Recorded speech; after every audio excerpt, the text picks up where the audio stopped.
கள்ளழகர் சித்திரை பெருந்திருவிழாவை முன்னிட்டு தல்லாகுளம் பிரசன்ன வெங்கடாச்சலபதி திருக்கோவிலில் சன்னதியில் சித்திரை திருவிழாவிற்கான கொட்டகை முகூர்த்த விழா மற்றும் 1000 பொன் சப்பரத்திற்கு தலையலங்காரம் நிகழ்ச்சி தொடங்கியது. கூடுதல் விவரங்களோடு இணைகிறார் செய்தியாளர் நவநீத கிருஷ்ணன். வணக்கம் நவநீத கிருஷ்ணன், விவரங்கள். நிச்சயமாக சுபா. உலக பிரசித்தி பெற்ற அருள்மிகு கள்ளழகர் திருக்கோவிலுடைய சித்திரை திருவிழா தற்போது கோலாகலமாக தொடங்கி இருக்கிறது. அதற்கான முன்னேற்பாடுகள் மேலதாளங்கள் முழங்க, சிவாச்சாரியர்கள் வேத மந்திரங்கள் முழங்க தற்போது தொடங்கி இருக்கக்கூடிய காட்சியை தான் நாம் தற்போது பார்த்து வருகிறோம். தமிழகத்தின் தென் திருப்பதி என்று அழைக்கப்படக்கூடிய அழகர் மலையில் வீற்றிருந்து அருள்பாலிக்கக்கூடிய ஸ்ரீ கள்ளழகர் கோவில் சித்திரை பெருந்திருவிழா உலக பிரசித்தி பெற்றது.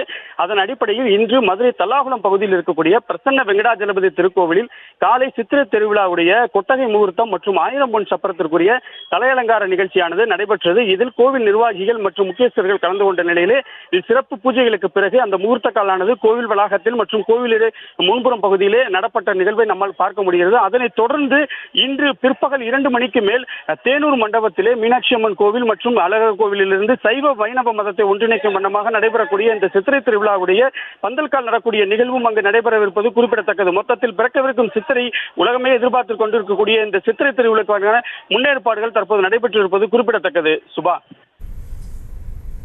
விவரங்களுக்கு நன்றி நவநீத கிருஷ்ணன். செய்திகளை உடனுக்குடனும் துல்லியமாகவும் தெரிந்து கொள்ள சப்ஸ்கிரைப் பண்ணுங்க.